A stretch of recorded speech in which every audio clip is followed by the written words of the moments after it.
India में horror films की अगर बात की जाए तो जिस परिवार का सबसे ज़्यादा नाम आता है वो है रामसे ब्रदर्स। और इस समय मेरे साथ हैं दीपक रामसे।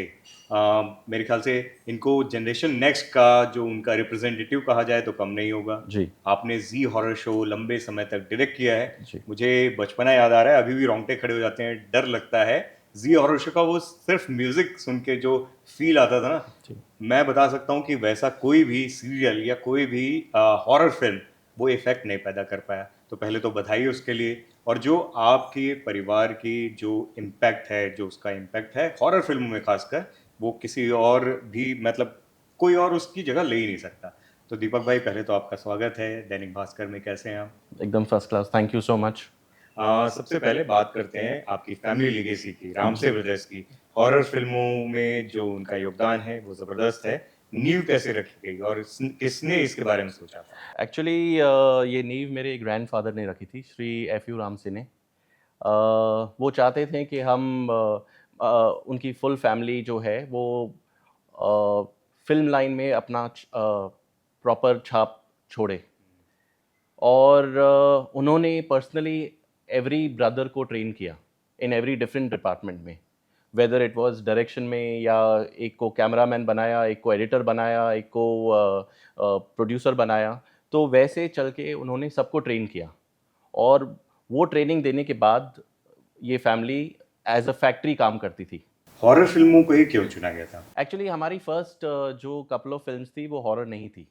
एक तो हिस्टोरिकल फिल्म थी रुस्तम सोहराब, जो बहुत महंगी बनी थी और उसमें कुछ ज़्यादा प्रॉफिट भी नहीं हुआ था। तो एक फ़िल्म थी हमारी, एक नन्ही मुन्नी लड़की थी, उसमें एक सीन था सिर्फ़, एक हॉरर सीन जिसमें एक कैरेक्टर मास्क पहन के म्यूज़ियम में चोरी करता है। वो सीन ऑडियंसेस को बहुत पसंद आया। पिक्चर ख़ास नहीं चली, लेकिन वो सीन के लिए बार-बार ऑडियंस जाके देखती थी। तो मेरे फ़ादर तुलसी जी और मेरे अंकल श्याम जी, वो जाके ऑडियंस के साथ 1-2 बार पिक्चर देख के आए और उन्होंने रियलाइज़ किया कि वो सीन, मतलब इट वाज़, वहाँ पर सीटियाँ बज रही थी। तो उन्होंने सोचा कि why not we try this genre and make a full fleshed horror film on मतलब एक छोटा-सा लोकेशन महाबलेश्वर में जाके, और एक एक एक्सपेरिमेंटल फ़िल्म उन्होंने बनाने की कोशिश की, जिसका नाम था दो गज़ ज़मीन के नीचे। दो गज जमीन के नीचे का तो बहुत फेमस किस्सा है। जी। जमीन के नीचे कुछ लाश वाला भी किस्सा है, कुछ उसके बारे में बताइए आप। पहले होता क्या था कि बजट्स बहुत कम थी। सेट्स वगैरह लगाने में बहुत पैसे घुस जाते थे। तो since it was an experimental film, they went to Mahabaleshwar. वहाँ पर उन्होंने जाके रियल ग्रेवयार्ड में शूटिंग की और ऑफ़ कोर्स परमिशन वगैरह ली। रात को रात की शूट थी, तो उनको किसी ने बराबर बताया नहीं कि कहाँ एक खड्डा खोदना है, ताकि they can shoot over there and get the feel of the real graveyard. तो अनफॉर्च्युनेटली वहाँ पर जब उन्होंने खोदा, तो एक लाश निकल आई और वो बहुत बड़ा इश्यू हो गया और शूटिंग भी ऑलमोस्ट रुकवा दी गई थी। बट किसी तरह मैनेज करके हमने वो वहाँ पर शूटिंग की। वो किस्सा जब परिवार में जब इकट्ठा होते थे उसके बारे में बात होती होगी, उस समय कैसा माहौल रहा था? नए-नए रोंगटे खड़े हो जाते थे। It was a real horror, you can से।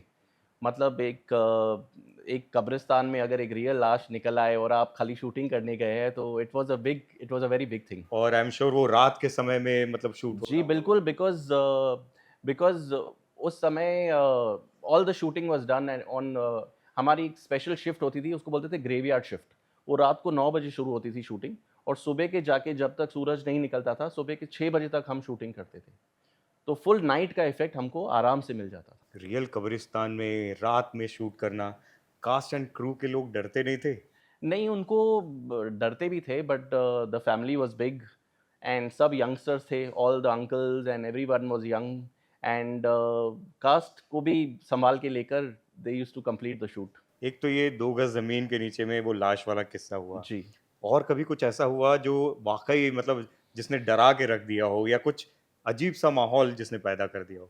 आई थिंक हम लोग पुराना मंदिर के लिए शूट कर रहे थे, और एक ओल्ड हवेली थी वहाँ पर मुरुड जंजीरा में। तो वहाँ पर एक सीक्वेंस था कि जो मेन मॉन्स्टर है, उसको हमने कॉफ़िन में बंद किया था। अब ये कॉफ़िन भी ऐसा-वैसा कॉफ़िन नहीं था। It was imported from Germany. वो मेटल का कॉफ़िन था, लाइक अ ड्रैक्युला कॉफ़िन।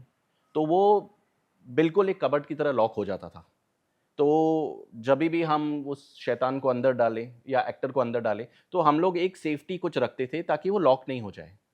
अब एक समय ऐसा आया कि बहुत एक्शन वाला सीक्वेंस था और कॉफ़िन जो है वो सीढ़ियों से गिरता है नीचे और असिस्टेंट डायरेक्टर ने वो लॉक पर प्रॉपर्ली नहीं किया था और वो कॉफ़िन एक्चुअली लॉक हो गया और वो आर्टिस्ट अंदर कम से कम नहीं भी नहीं तो कम से कम 8-9 मिनट के लिए बंद था। उफ, उसकी साँसें ऑलमोस्ट ऑलमोस्ट बंद हो चुकी थी। जब हमने वो कॉफ़िन खोला, पहली बार हमने एक horror character with full makeup को रोते हुए देखा है। उस समय कैसे शूट करते थे? किन चीज़ों का ध्यान रखते थे? आई थिंक आई बिलीव उस समय सीजी के नाम पे there was no VFX, there was no graphics, there was nothing. तो जो भी होता था, लाइटिंग की वजह से और जो एटमॉस्फेयर क्रिएट होता था, वो सेट पे ही होता था। तो 95% ऑफ द हॉरर क्रिएशन वो आप विजुअली देख सकते थे कि ये ऐसा लगने वाला है। बाकी 10-15% एनहांसमेंट जो होता था, वो टेबल पे होता था when music and effects were added. मतलब वो प्री प्रोडक्शन कमाल का रहा होगा, क्योंकि मैं ये समझ पा रहा हूँ कि आज इतनी ज़्यादा टेक्नोलॉजी आ गई है, वीएफएक्स की बात करते हैं जिसका आप ज़िक्र भी कर रहे हैं। जी, उस समय कुछ नहीं था और उसको पूरा आइडिया बनाना और फिर एग्ज़ीक्यूट करना और इतना खूबसूरती से उसको निकालना कि लोग डर जाएँ। जी। वो कैसे करते थे? क्या प्लानिंग होती थी? अगर कुछ उसके बारे में बता पाएँ आप? बहुत लंबी प्लानिंग होती थी। इनफैक्ट हमारी शूटिंग का वक़्त कम होता था। We used to finish the films in about 40-45 shifts. उसके ऊपर नहीं जा सकते थे क्योंकि छोटी बजट की फ़िल्म होती थी। आर्टिस्ट ज़्यादातर नए होते थे और एक बजट लेकर चलना पड़ता था। तो उसकी जो प्री प्रोडक्शन प्लानिंग होती थी राइट फ्रॉम प्रोस्थेटिक्स कैसे मेकअप लगेगा, कितना टाइम लगेगा मेकअप करने को, कितना टाइम लगेगा लाइटिंग करने को, कैसे क्लाइमेक्स शूट होगा, ये सब पूरा प्री प्लान होकर चलता था। और हमारी पिक्चरें ज़्यादातर हिल स्टेशन पे स्टार्ट टू फिनिश बनती थी। वी वुड मतलब आप समझिए 30-32 दिन की शूटिंग एक ही जगह पर होती थी। एक ही हिल स्टेशन पर होती थी। ज़्यादातर हम महाबलेश्वर प्रेफ़र करते थे और पूरी होटल हम ले लेते थे ऑफ सीज़न में। अनारकली एक बहुत पॉपुलर डेस्टिनेशन था और yes right from the first scene to almost the last scene was canned and then the whole team including all 7 brothers and the other would come back. हुँ। और कमाल की बात ये है कि आपकी फ़िल्मों में जिस तरीके के साउंड होता था, जो एडिटिंग होता था और जिस तरीके से सिनेमेटोग्राफ़ी होती थी, जी। सब भी कमाल होता था। ये इसके बारे में किस तरीके से उसकी प्लानिंग होती थी? और ये जो योगदान है आप लोगों की फ़िल्मों का, रामसे ब्रदर्स का, हॉरर जॉनरा में, जी। वो आज तक उसको कोई भर नहीं पाया है। इसको कैसे देखते हो आप? I think it is a very big legacy. As far as आप बोलेंगे the visual creation it was mister Gangu Ramsay, उनका बहुत बड़ा योगदान था। He was a genius in terms of lighting कैसे करना है, हॉरर कैसे क्रिएट करना है। He together with Shyam Ramsay and Tulsi Ramsay knew कि ये मतलब कैसे लगेगा ऑन स्क्रीन बिकॉज़ उस समय हमारे पास कुछ नहीं था। ना वीडियो असिस्ट था, ना कोई तरीका था कि आप उसी समय देख सको कि ये कैसे लगेगा।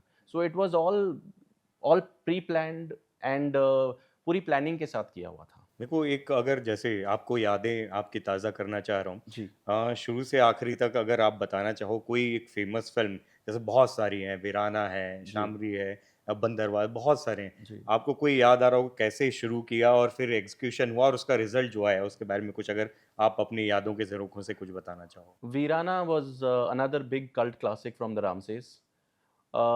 एक छोटी-सी कहानी थी और श्याम जी के साथ एक कुछ इंसिडेंट हुआ था, जहाँ पर वो रात को करी कहीं गए थे और उनको लगा था कि एक जो लड़की जिनसे वो बात कर रहे हैं हाईवे पे, वो नॉर्मल नहीं थी ये और रियल लाइफ़ ये वाला रियल था। लाइफ़ में हुआ था। But he was not sure if she was normal या हाँ, लेकिन एक वो जर्म तो हाँ, निकल आया एक स्टोरी का। जर्म निकल आया और वो काफ़ी एक्चुअली पर्सनली उन्होंने बताया भी था कि मैं काफ़ी थोड़ा-सा शेकी हो गया था, because he was travelling alone and ये एक इंसिडेंट उनके दिमाग में बैठ गया था और यहीं से वीराना का जन्म हुआ था। तो वो जो वीराना में जो पॉपुलर हमारी हीरोइन थी जास्मिन, जिसके बारे में आज भी सब लोग पूछते हैं कि वो कहाँ है? किधर है वो जास्मिन कहाँ गई? तो वो कैरेक्टर जो जास्मिन का था, वो बेस्ड उसी पे था। जो वीराना की चुड़ैल थी वो उसी तरह से जिस तरह से श्याम जी को मिली थी, उसी तरह से हमने वो कहानी भी बेस की थी। और बहुत सारे नए लोगों के साथ तो काम करते ही थे। जी, कई बड़े स्टार्स को भी लॉन्च किया है। जी, शत्रुघ्न सिन्हा हैं, शक्ति कपूर है, जी। मतलब उन लोगों के लिए भी एक तरीके से लॉन्चिंग पैड था। उनके बारे में कुछ बताना चाहोगे आप? अ, मैं तो बहुत छोटा था, of course, and but Ramses have launched a lot of artists and a lot of big stars जो आज के बड़े stars हैं और yes, humble starts हुए थे सबके and Ramses was a big name then.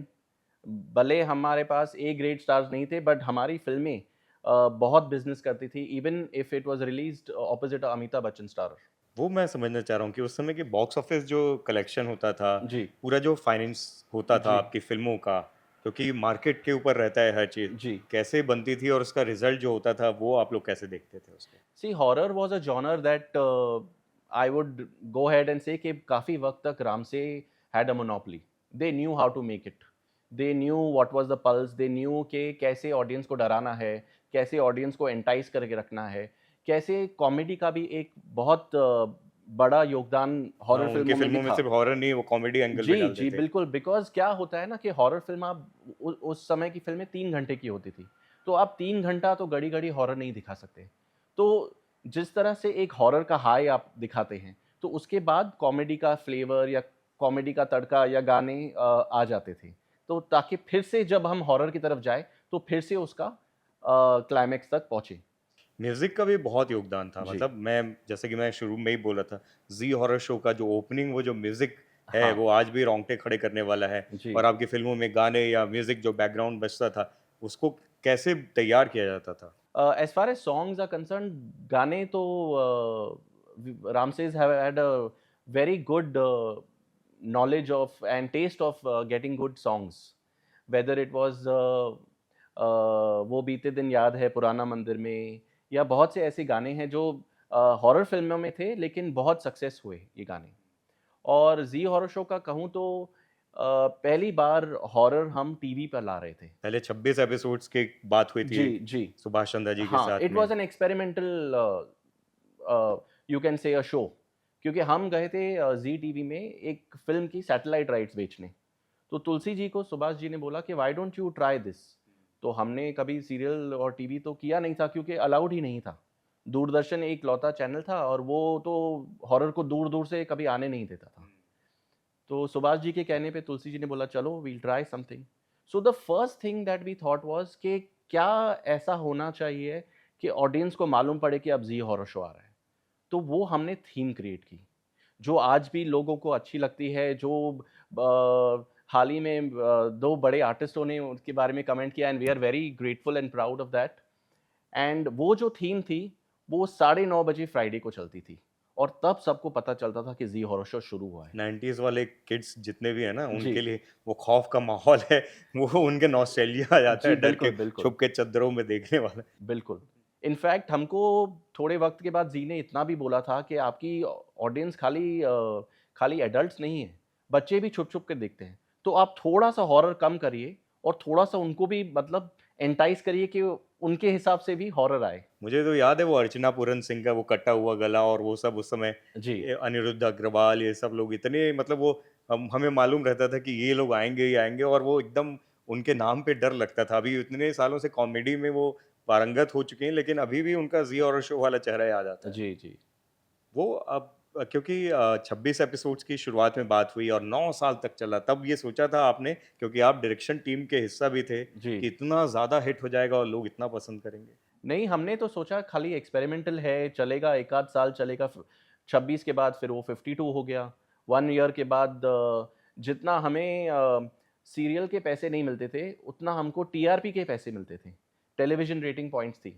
तो हमको पता चल गया कि ये तो अब हिट हो गया है। And it was one of the reasons that Zee also became very popular because of Zee horror show. और फिर वो बढ़ते गया and almost almost 9 years we completed. वो क्या एलिमेंट्स थे जिन्होंने उसको इतना हिट बनाया?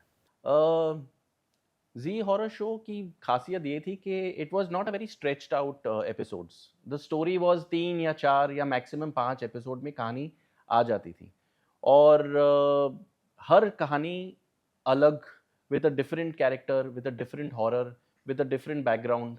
बट उसमें ऑफ कोर्स हमारा थीम म्यूजिक कॉमन रहता था, तो ऑडियंसेस एंजॉयड।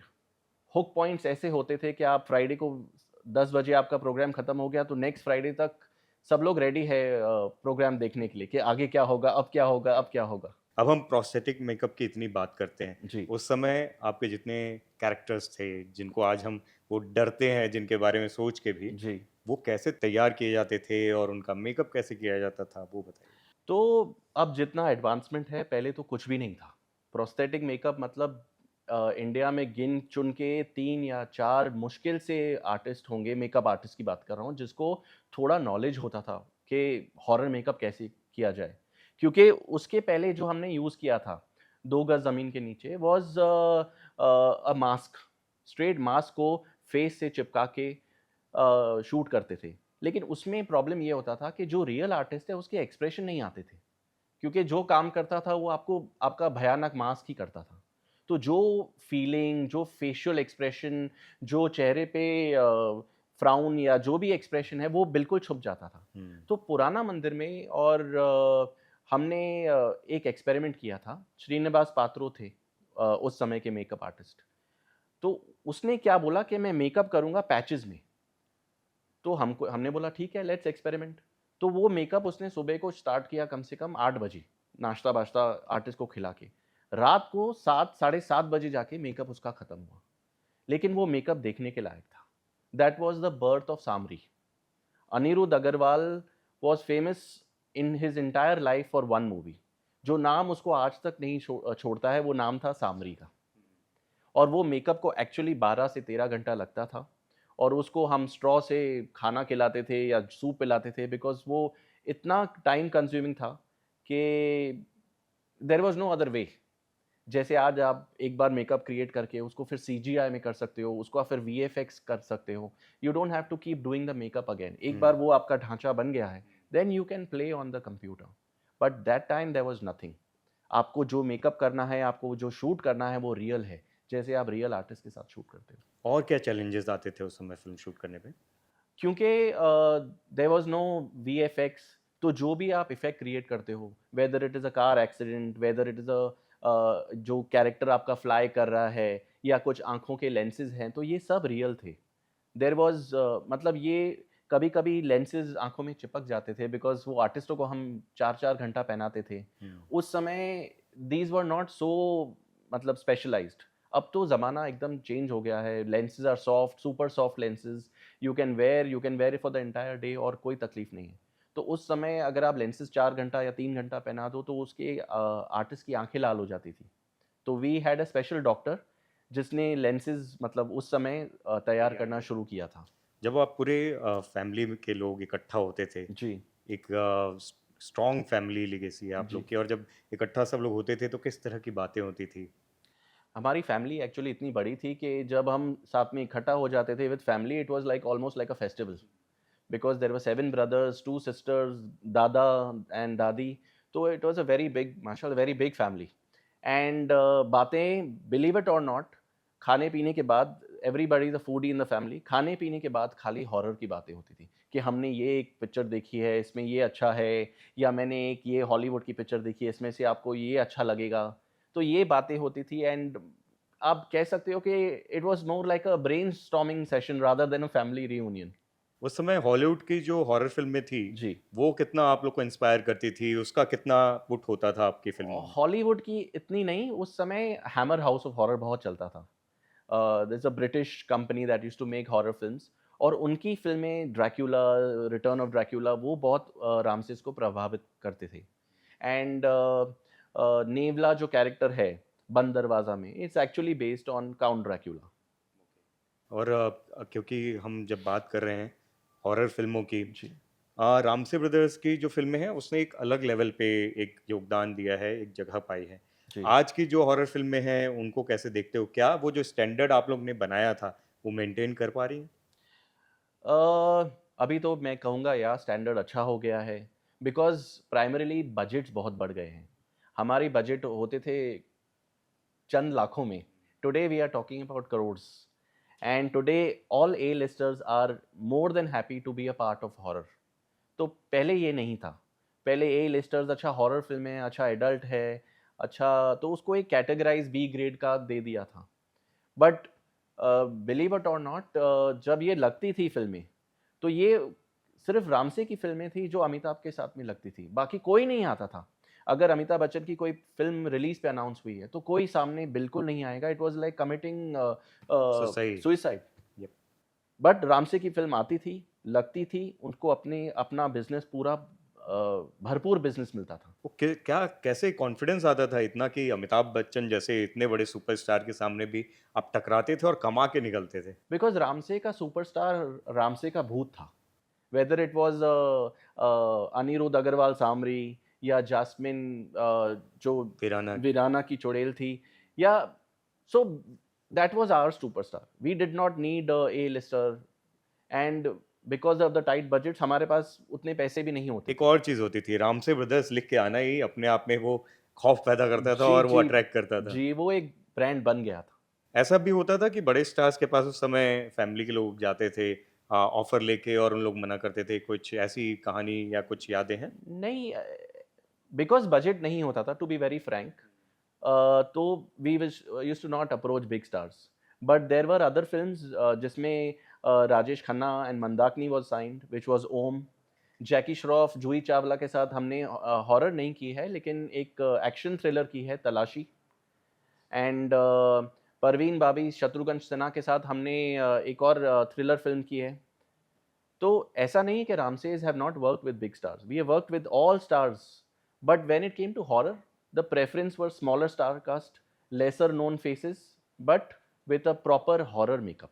मेरे ख्याल से वो एक पूरा मैकेनिज़्म बना लिया गया था जी, सॉफ्टवेयर जी, कि इस बजट में इन लोगों के साथ फ़िल्म बनाएँगे, तो कहीं न कहीं प्रोड्यूसर के तौर पे आप लोग को फ़ायदा देगा और बॉक्स ऑफिस पर भी वो अल्टीमेटली क्या होता है कि एग्ज़िबिटर, डिस्ट्रीब्यूटर सबको फ़ायदा होना चाहिए, सबके लिए वो बिल्कुल, होना चाहिए। बिल्कुल। बहुत अच्छा वो एक पूरा वो बनाया हुआ था आपने लोगों जी, ने ब्रैकेट। जी, एक और चीज़ क्योंकि हाल-फिलहाल में जो फ़िल्म आई है जिस पे हर तरफ चर्चा है वो स्त्री 2 है। जी, उसके साथ आपकी जो फ़िल्में हैं उसका रेज़ोनेंस बहुत ज़्यादा देखा जा रहा है। शामरी की बात करें, अनिरुद्ध अग्रवाल की जो सरकटा है जी। उसको उससे मिला रहे हैं या फिर बहुत सारी चीज़ें आपकी अलग-अलग जो फ़िल्मों का अक्स जो है वो उस फ़िल्म में दिखाई दे रहा है। इसको कैसे देखते हो आप? मैं इसको स्त्री 2 मैंने हाल ही में देखी, और उसके पहले मुझे बहुत फ़ोन आए कि इसमें तो वही सामरी है, और मेकअप मतलब वो सामरी ही लगता है सरकटा। तो मैं गया पिक्चर देखने विद एन ओपन माइंड, मुझे फ़िल्म बहुत अच्छी लगी।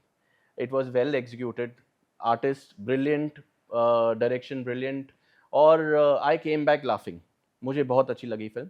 Yes, there was a small resemblance you can say, because also कि सामरी पुराना मंदिर में भी सरकटा था, तो उसकी गर्दन और उसकी बॉडी अलग थी। वो हाइट वाइट भी वो हाइट भी सेम थी, हुँ। उनका लोकेशन का शूट करने का अंदाज़ भी काफ़ी सिमिलर था। बट बियॉन्ड प्रोस्थेटिक, उसके लुक में दोनों फ़िल्में बिल्कुल अलग हैं। देयर लेकिन इज़ वो नो जैसे कि सिमिलैरिटी। मैं बोल रहा हूँ ना कि रामसे ब्रदर्स ने वो स्टैंडर्ड वो एक बेंचमार्क जो क्रिएट कर दिया है, जी। तो अब जो फ़िल्में बनेंगी उसमें कहीं न कहीं अक्स दिखाई देगा। बिल्कुल, and I think it is a big compliment to the Ramsays, because फ़िल्में like Purana Mandir, Band Darwaza and Veerana, they are cult classics. ये अभी भी हॉलीवुड और कनाडा और यूएसए और लंदन में अभी ये रिलीज़ पे हैं। These movies are being showcased everywhere, and Ramsays are completing 55 years this year as a production house wow! Making horror congratulations. Films. आपको उस समय कुछ याद आता है कि किस बजट में फ़िल्में बनती थी और उसका फिर आउटकम क्या होता था? मेरे हिसाब से 30-35 लाख में बन जाती थी फ़िल्में, और उसका outcome I think it was always above 1 and a half crore. तो it's so possible. Yes, it was always, yes, yes, it was always a big grosser, and that is वो एक पर्टिकुलर रीज़न था उसका बजट कम रखने का, ताकि अगर ये फ़िल्म बड़ी हिट हो जाती है, तो फिर वो एक्स्ट्रा ऑर्डिनरी बिज़नेस वो करेगी। इसीलिए तो बात की जाती है वीराना की या बंद दरवाज़ा या जी, शामरी या जी, जो भी आप लोगों ने फ़िल्म बनाई क्योंकि जी। उसका बिज़नेस बहुत अच्छा था। हाँ। वो मॉड्यूल इतना अच्छा बनाया हुआ था। कुछ कुछ डिस्ट्रीब्यूटर्स, मैं ये भी कहूँगा, वीराना और पुराना मंदिर के टाइम पे कुछ नए डिस्ट्रीब्यूटर्स आए थे मार्केट में, और उन्होंने इतना पैसा कमाया कि फिर उन they did not have to look back, मतलब उनका डिस्ट्रीब्यूशन हाउस खुल गया। अब जब हॉरर फ़िल्में इतना लोग पसंद कर रहे हैं, तो ये उम्मीद की जाती है आपके जैसे जनरेशन नेक्स्ट के जो रामसे ब्रदर्स जी। के पौध हैं उनसे कि और फ़िल्में बनाई जाए, क्यों नहीं बना रहे हैं? कुछ उनको क्या बोलना चाहोगे? हम प्लानिंग कर रहे हैं। एक तो पुराना मंदिर और Veerana we are definitely in talks. Sequel? हाँ, सीक्वल बिल्कुल।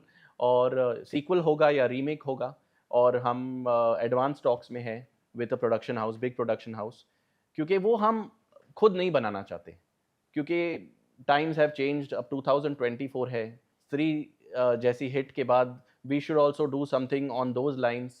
और अगर हम इतने वक्त के बाद आ रहे हैं तो ऐसी छाप छोड़ेंगे कि रामसे का नाम फिर से प्रिंट हो जाएगा। क्योंकि आप लोग की तो यूएसपी है, कोर है आपका और जी, जनता आपके नाम से फ़िल्में देखती थी, उसकी कहानी, उसका वो जिस तरीके से मेकअप जी, और ऑडियो और म्यूज़िक सब होता था। या तो मुझे लगता है कि वो एक लीगेसी उसको आगे जब बढ़ाया जाएगा तो और बड़ा होगा। बिल्कुल। और नॉट ओनली दैट, बिकॉज़ हमारे पास अब बजट होगा, बिकॉज़ बड़ा प्रोडक्शन हाउस के साथ अगर हम टाई अप करते हैं, तो we will not leave any stone unturned, whether it is VFX, whether it is prosthetics, whether it is background music, सब डिफरेंट लेवल का होगा। इंडिया में हॉरर फ़िल्मों का जो भविष्य है वो कैसा देखते हो आप?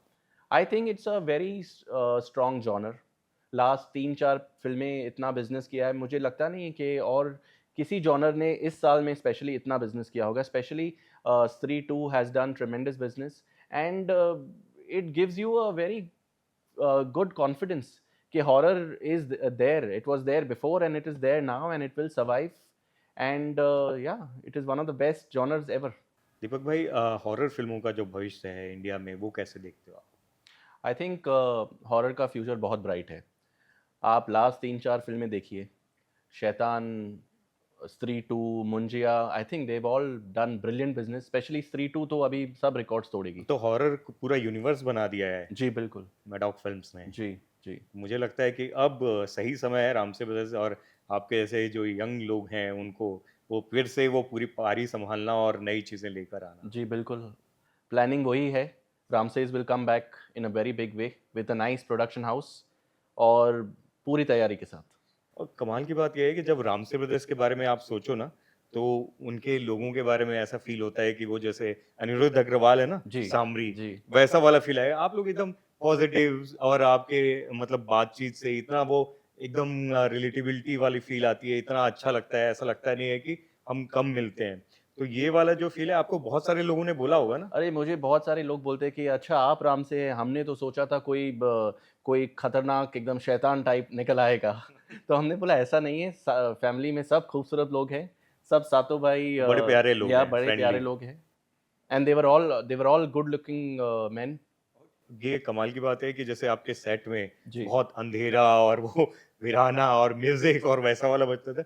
घर आपका बड़ा सूदिंग है, बहुत ही पॉजिटिव वाइब्स के साथ में। अभी 12-12 घंटा हम वहाँ पर शूट करते हैं, ग्रेवयार्ड्स में और अंधेरों में और खंडरों में, तो जब घर आए तो थोड़ा-सा रोशनी, थोड़ा-सा सूदिंग वाइब्स चाहिए ना।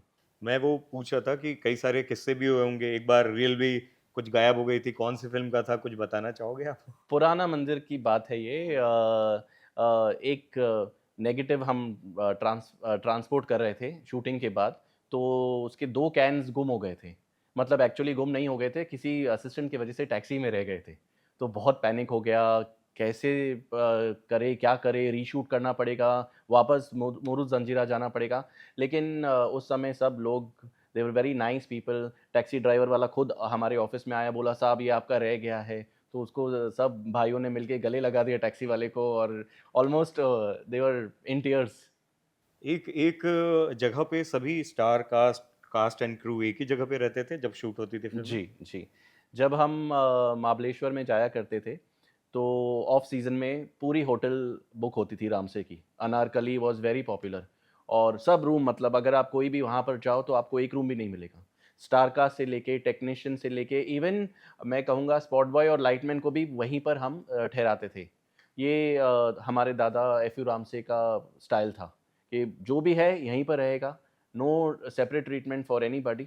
और वहाँ से फिर बस निकलती थी, शूटिंग पे जाती थी, 12 घंटा शूटिंग होती थी और रात को फिर घर आते थे, वहाँ होटल तो आते थे। पॉइंट भी होगा रामसे पॉइंट करके। नहीं, वो सोचा है हमने, हम अभी अप्लाई है करेंगे। ना? करना चाहिए। जी। जैसे यश चोपड़ा का स्विट्ज़रलैंड में पॉइंट बनाया हाँ, हुआ है, मुझे हाँ। लगता है कि महाबलेश्वर वाले लोग खुश होंगे कि जी, आपके नाम जी। का एक पॉइंट है। हाँ, बहुत शूटिंग हुई है वहाँ पर। एक और चीज़ है कि जब इस तरह की फ़िल्में शूट होती है ना, तो कई बार हम जब बात करते हैं, कई सारे एक्टर्स जब हॉरर फ़िल्मों की बात की उनसे, तो वो बोलते हैं कि कुछ ना कुछ वहाँ फ़ील होता है सेट पे, कुछ अलग से सुपरनैचुरल सा। कभी आप लोग के समय में ऐसा हुआ, कोई फ़िल्म शूट हो रही थी और स्टार कास्ट को या आप में से किसी को ऐसा फ़ील हुआ कि कुछ अलग सा हो रहा है? एक्चुअली एक किस्सा हुआ था मेरे अंकल किरण राम से। ही वाज़ अ साउंड डिज़ाइनर, तो उनको बहुत शौक था कि रियल साउंड्स ग्रैब करना। अब तो जैसे आप जानते हैं कि पूरी सीडीज़ की सीडीज़ मिलती है, आपको जो साउंड चाहिए मिल जाएगा। लेकिन पहले इतना ईज़ी नहीं था। I am talking about 70s and 80s। तो जो साउंड वो चाहते थे, वेदर नाइट बर्ड्स, जो असल नाइट बर्ड्स ग्रेवयार्ड में बजते हैं, रात को 2 बजे या 3 बजे, या उल्लू की आवाज़, तो वो एक बार अपना इक्विपमेंट लेकर अकेले निकले थे, रात को महाबलेश्वर में रियल ग्रेवयार्ड में। और उन्होंने जो वहाँ पर रिकॉर्ड किया था, उसमें खाली नाइट बर्ड्स रिकॉर्ड नहीं हुआ था। तो वो जब आए थे घर पे, तो वो जो कुछ, अब मुझे पूरी तरह से मैंने सुना तो नहीं था, लेकिन उन्होंने बोला था कुछ साँसें सुनी थी उन्होंने, और फिर उन्होंने जल्दी पैकअप करके वो घर आ गए थे। बाकी लोग को कभी कुछ ऐसा फ़ील हुआ? नहीं, जैसे मैंने बताया शाम जी का एक किस्सा हुआ था, हाँ, वो जहाँ तो से वीराना वाला। वीराना इंस्पायर्ड हुई थी। और ऐसे छोटे-मोटे किस्से हुआ हुआ करते थे, because we were actually shooting at real locations. लेकिन आप लोग जब परिवार मिलता था, हॉरर की बातें करते थे, जी, छोटे बचपन में आप लोग को जी। डर नहीं लगता था कि हम लोग हमारी फैमिली पूरी हॉरर फ़िल्मों की बात करती है या उस कहानियों के बारे में बात करती है? नहीं, इनफैक्ट एज़ चिल्ड्रन हमको बहुत मज़ा आता था, क्योंकि संडेज़ मुझे याद है सुबह नाश्ते के बाद राइटर आता था। उस समय एक बहुत रिनाउंड राइटर था जो रामसेस के साथ काफ़ी काम कर चुका था, उसका नाम था जेके आहूजा। उसका एक अलग स्टाइल था नरेट करने का। तो जब वो नरेट करता था सीन्स, तो उसमें फिर अगर वो बोले कि वहाँ से उल्लू की आवाज़ आ रही, तो वो एक्चुअली उल्लू की आवाज़ निकालता भी था। मतलब वो इतना एनग्रॉस्ड हो जाता था अपने स्टोरी नरेशन में, और सामने वाले को इतना एनग्रॉस कर देता था कि आप, मतलब आप उस फ़िल्म में चले जाते थे। क्या बात है। तो as children we used to really enjoy these Sunday story sessions. तो हम जाके चुप करके बैठ जाते थे कि अब कहानी सुनने मिल रही डर नहीं लगता है। था। डर भी लगता था, लेकिन मज़ा भी बहुत आता था। रामसे ब्रदर्स की आपकी सबसे फ़ेवरेट फ़िल्म कौन-सी है? I think I would say Purana Mandir and Veerana are my favorite films, followed by Band Darwaza, Purani Haveli, क्या अच्छा लगा था उसमें? सब कुछ।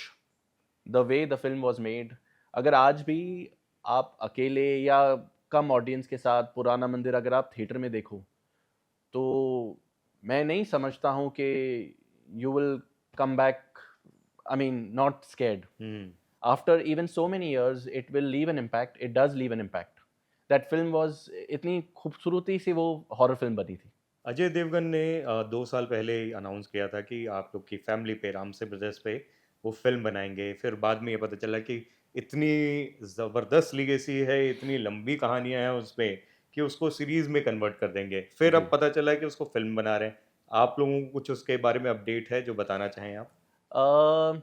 Yes, Ajay Devgan and Priti Sinha Productions are making a full-fledged biopic on the Ramsey family. पूरी कहानी grandfather के साथ कैसे शुरू हुई थी, और कैसे उन्होंने 7 भाइयों को इस फ़िल्म इंडस्ट्री में, और हर एक को ट्रेन किया था, और कैसे हॉरर फ़िल्में स्टार्ट हुई थी, और कैसे उसका दौर स्टार्ट हुआ था।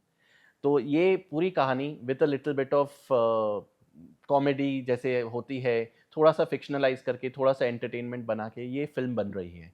It is being written by Ritesh Shah, और आई थिंक 2025 में, अर्ली 25 में it will go on floors. और दीपक भाई ओटीटी आ गया है, अब ओटीटी के लिए भी हॉरर कंटेंट बहुत बन रहा है।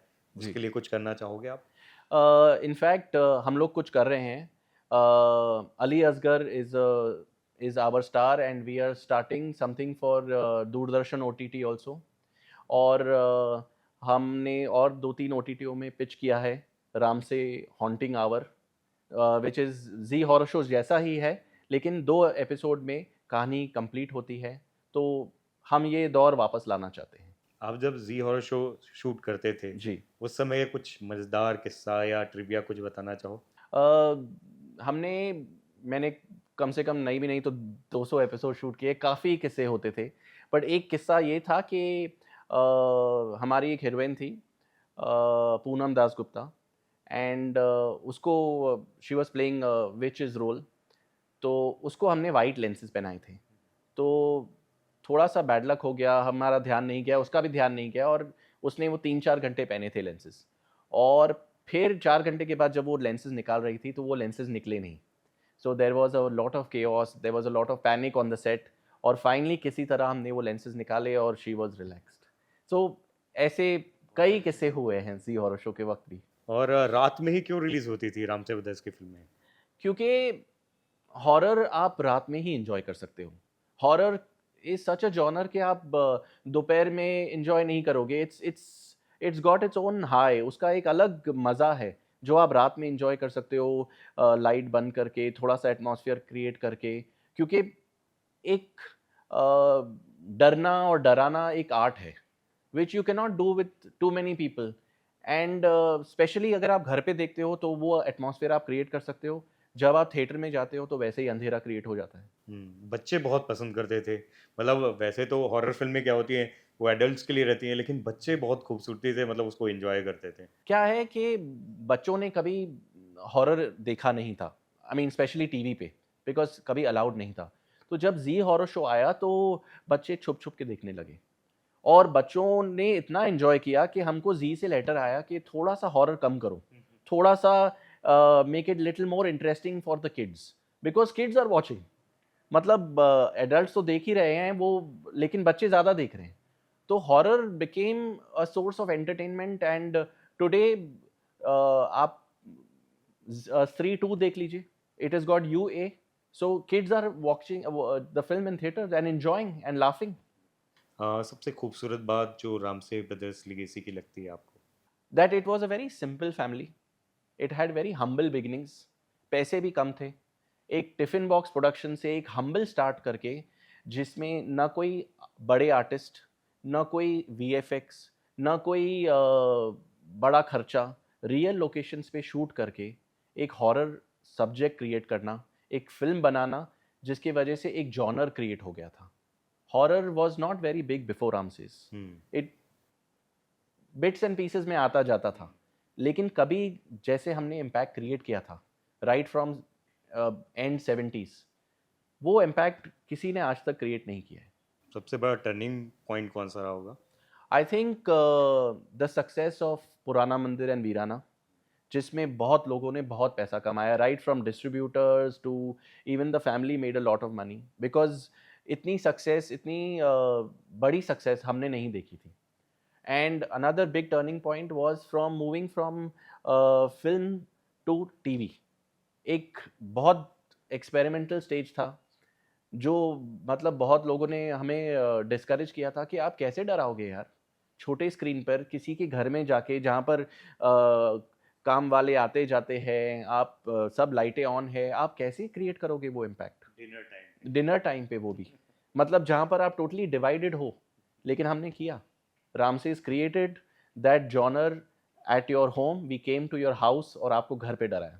कोई ऐसी बात जो मैं पूछ ना पाया हूँ, अपने दिल की बात कुछ कहना चाहें? क्योंकि आपके आपकी फैमिली के फैन्स बहुत हैं, उनके फ़िल्मों के फैन्स बहुत हैं, अगर कुछ कहना चाहो तो? बस मैं थैंकफुल हूँ फ्रॉम द फैमिली। आप लोग ने इतना साल हमारे साथ रहे, हमें प्यार दिया, हमारी फ़िल्मों को प्यार दिया, and we will not let you down. We will make more films, and we have lost a lot of family members, but all I will say is Ramses will move on. We are going to scare you for the next generation too.